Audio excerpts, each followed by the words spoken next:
If you're not an accredited investor, you are legally locked out of a massive chunk of the best real estate deals that are available in the market. And your bank and financial advisor will usually never tell you that. Accredited investor is a label in securities laws. It tells regulators you're allowed to invest in private exempt market deals. Things like private real estate, private funds, and syndications that never show up on the stock market. If you already qualify and don't realize it, you're probably stuck in basic mutual funds and public REITs while other people are getting access to better structures and better upside. And if you don't qualify yet but want real wealth from real estate, this should definitely be a target because it literally changes what opportunities you're even allowed to see. My name is Bouchard, and I've acquired many apartment buildings and renovated hundreds of units in one of the toughest markets in North America. Doing so has generated over $25 million in equity for my family and my partners, and I want to help you do the same. And in this video, I'm going to cover 3 lessons about what an accredited investor is in Canada and what that means for you and your investment opportunities.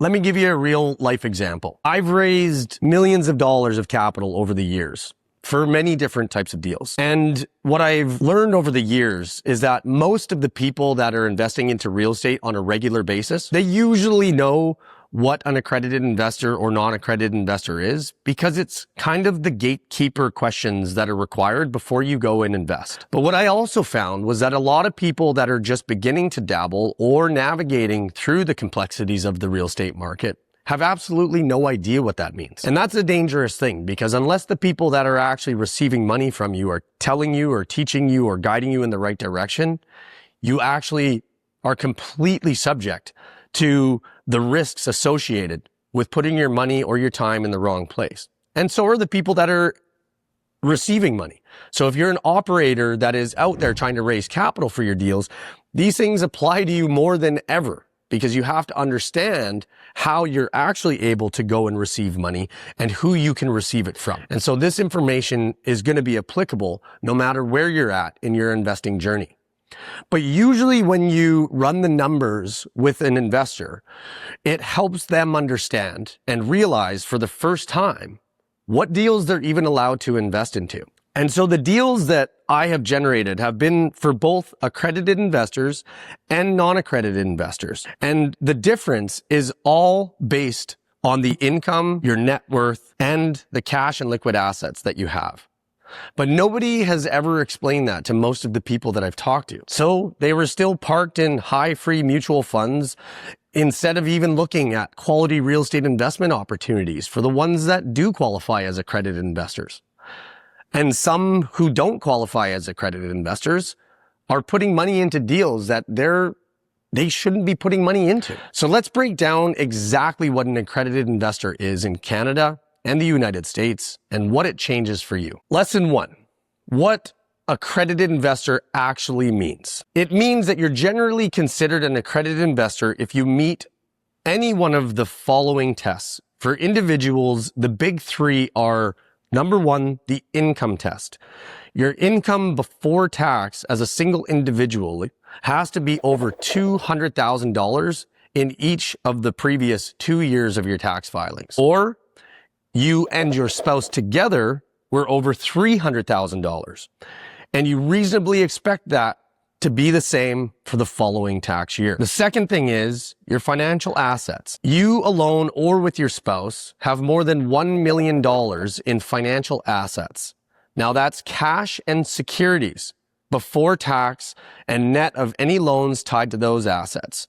Your primary residence does not count in that number, nor does equity.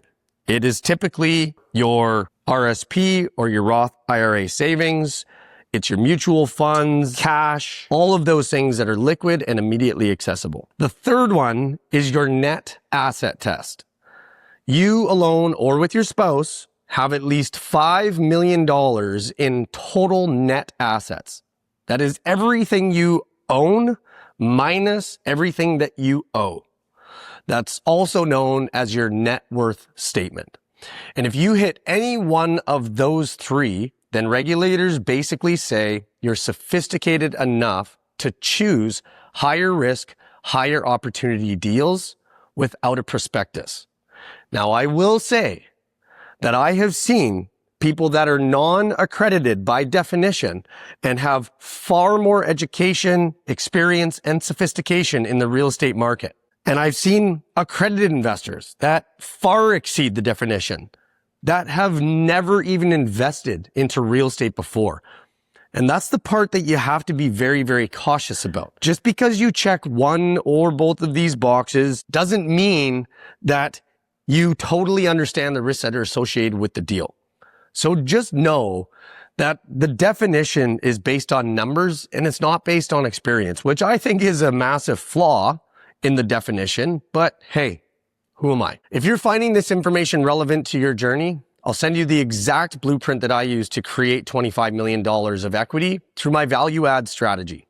Just comment blueprint below and it's yours. Lesson number 2, what being an accredited investor actually unlocks. It opens the door to the exempt market, is basically what that means.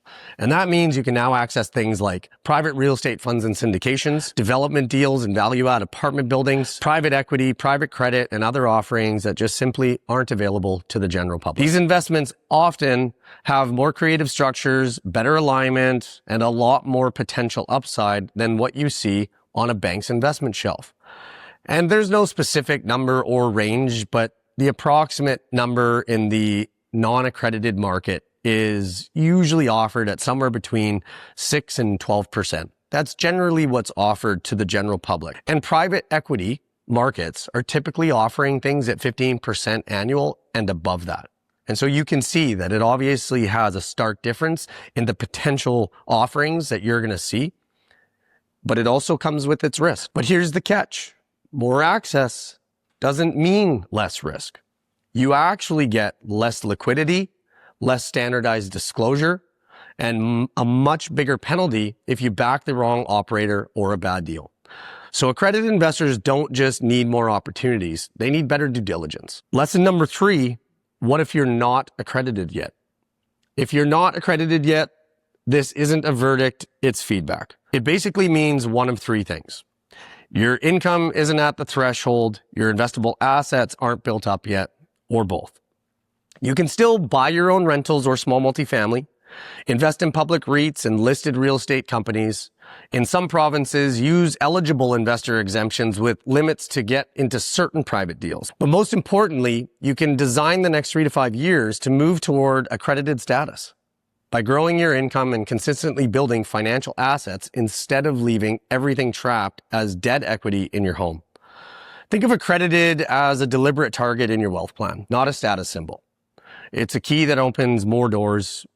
You know how to walk through them safely. And what I will say is that it also doesn't prevent you from doing your own real estate deals. And that's a bit of the funny part of the rule as well, is it doesn't define whether or not you can actually go and be an operator and be someone that can actually go and raise the deals.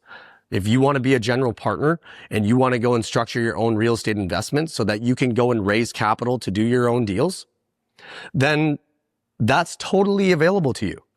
But I caution you, get the education and get the training so that you are learning from the people that have done it many times before you so that you can navigate the complexity of that world, because it is a completely different ballgame when you start entering the operational space. So now that you know what an accredited investor is and what that actually means for your opportunities, you can stop guessing and start planning around it on purpose. If you found this video helpful, you already know that the best way to support me on my journey is to like, share, and follow along. If you want to learn more about how to get involved, you can click the link below and find out how you can live the ultimate real estate lifestyle.